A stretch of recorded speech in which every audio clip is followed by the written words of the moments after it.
Et bienvenue à tous sur ma chaîne Cinémagique, et aujourd'hui on se retrouve pour parler d'un petit film totalement méconnu, Cohérence.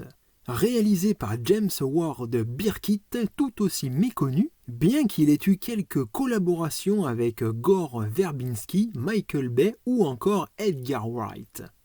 Alors, qu'est-ce que Cohérence ? Eh bien, c'est une petite pépite qui raconte l'histoire d'un groupe d'amis qui se réunit pour un dîner, sans savoir qu'ils vont vivre une nuit des plus étranges. Tout part d'une idée très simple, qui va pourtant prendre une direction insoupçonnée. La cohérence est comme définie le rapport, quel que soit le domaine, entre les choses qui s'accordent. Une forme d'union complète, de liaison ou de logique qui peut se déduire ou bien se former à partir d'une structure dite. C'est une thématique qui me parle, même peut-être l'un de mes mots-clés dans le quotidien. C'est aussi l'absence de contradiction, et qui dit cohérence en appelle forcément à l'incohérence. L'intérêt du concept est non pas tellement la contradiction ou la cohérence, mais plutôt la recherche de celle-ci. C'est un voyage vers ce que vous définirez, ce que vous y projetterez. Une logique, une symbolique, à la fois énigmatique et fantastique. On pourrait partir sur des explications, révéler les différentes couches de lecture ou démêler les fils conflictuels de l'intrigue. Mais c'est avant tout une expérience à vivre.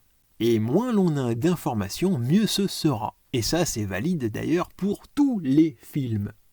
Je ne peux donc que vous conseiller d'arrêter la vidéo et d'aller le découvrir par vous-même, bien que je ne dévoilerai rien sur l'intrigue du film. Je ne dirai qu'une seule chose. Dans le noir, ou plutôt dans la nuit, tous les chats sont gris.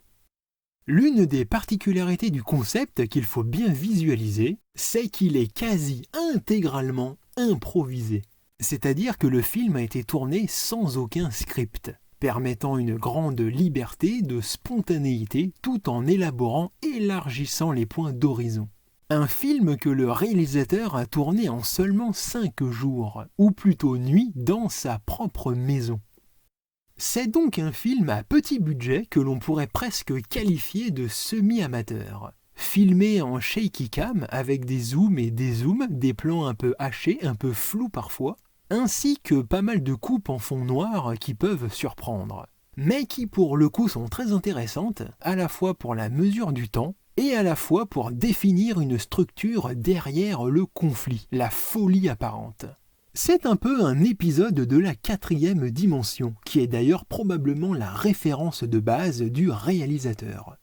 Et pour l'accompagner, une brochette d'acteurs, qui n'avaient que quelques petites notes chaque jour sur leurs personnages, mais sans savoir ce que les autres feraient ou vers quoi ça se dirigerait. Il y a un vrai côté méta, autant dans la fabrication du film que dans ses thématiques, aussi fascinantes que passionnantes. L'une des thématiques, sans trop en dire, c'est le rapport entre réfléchir et l'agir. C'est-à-dire que l'on réfléchit pour optimiser son action, de même que l'action peut être impulsive. Et c'est souvent les actions irréfléchies qui peuvent dénouer une situation, l'empirer ou donner de la matière à ceux qui réfléchissent. L'un suscite l'autre, ne peut aller sans l'autre. Et on peut constater tout autour de nous, chaque jour, que de plus en plus, les gens semblent s'imposer d'agir, de réagir, sur tout et n'importe quoi, de manière immédiate et instantanée, comme une impulsion, une émotion, une obligation que l'on pense devoir être, devoir faire pour changer, sauver, exister, ou encore réparer.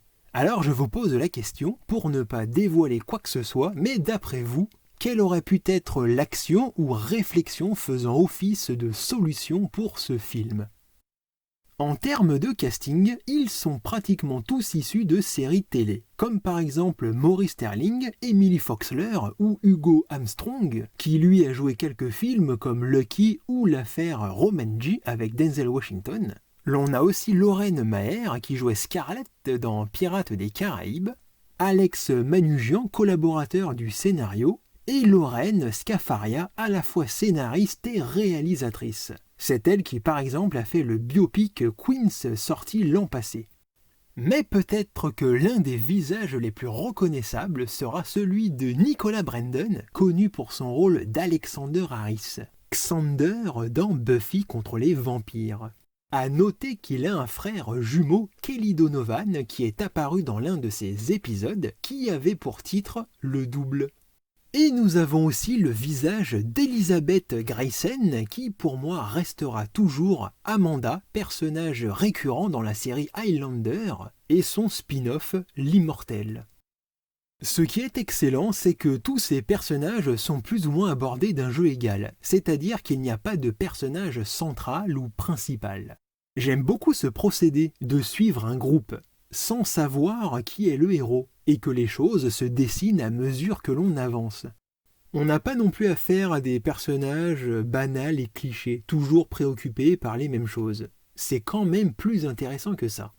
On jongle d'un personnage à l'autre, d'une idée à l'autre, ouvrant sans cesse de nouvelles portes, menant vers des questions glaçantes, fascinantes, faites d'étrangeté, d'obscurité, mais tout en gardant les pieds sur terre, avec des tensions relationnelles et existentielles. C'est plutôt bien construit, avec une progression méthodique qui nous laisse le temps de cogiter, avant d'être chamboulé par un nouvel élément qui va redistribuer les cartes. En le revoyant, je me suis dit que la quantité de personnages n'était probablement pas due au hasard, car en dehors du concept, on pourra avoir cette impression de perdre le fil, ou d'être embrouillé avec tout ce petit monde, ne sachant plus forcément qui est avec qui ou qui a dit quoi. C'est comme une pièce de théâtre où s'animent différentes faces d'un même cube, un effet qui se combine parfaitement avec la nature même du film. Paradoxalement, on pourra facilement s'identifier à la situation, aux conversations, aux relations. On reste très proche des personnages comme si nous étions nous-mêmes assis autour de la table. Beaucoup ne pourront pas apprécier l'exercice de genre et le trouveront probablement un peu lourd, plat, incompréhensible et incohérent justement. Un autre aspect qui pourra effrayer le spectateur, ce sont les dialogues qui sont constants. Parfois déroutants, parfois étouffants, mais qui pourtant, au-delà de ce qu'ils racontent, de ce qu'ils évoquent, apportent beaucoup dans la dynamique et la rythmique immersive du film. C'est un film expérimental qui montre peu mais suggère beaucoup, montrant que l'on peut tout à fait réaliser un film par ses propres moyens. Et c'est exactement ce que James Ward Birkitt souhaitait, ayant travaillé aux côtés de personnes dont le mot d'ordre était toujours plus, autant financièrement que visuellement. Refusant donc toute contrainte ou effet spectaculaire, il a voulu se défaire du superficiel pour se focaliser sur l'essentiel. Le travail avec les acteurs, le décor en réel et l'instant présent, du jeu qui suggère, qui s'autogère lui-même, pour mener vers des contrées imprévisibles. Et pour ceux qui ont apprécié, on ne peut qu'espérer qu'ils se plongent dans un nouveau projet. J'en profite pour faire une spéciale dédicace à Laurent, qui se reconnaîtra et avec lequel on avait pu parler de ce film unique et singulier lors d'une rencontre youtubeur à Montpellier. Tout aussi surpris que moi de tomber sur une personne l'ayant vu. Et c'était d'autant plus surprenant qu'on a parlé d'une foulée d'autres petits films du genre et qui pourtant restent assez méconnus. Voilà donc pour ce film qui, je l'espère, vous donnera envie de le découvrir. Pour le coup, c'est un véritable ovni, un concept audacieux qui mérite au moins d'être vu une fois. Continuez à voir des films, quant à moi je vous dis à bientôt et que la magie soit avec vous.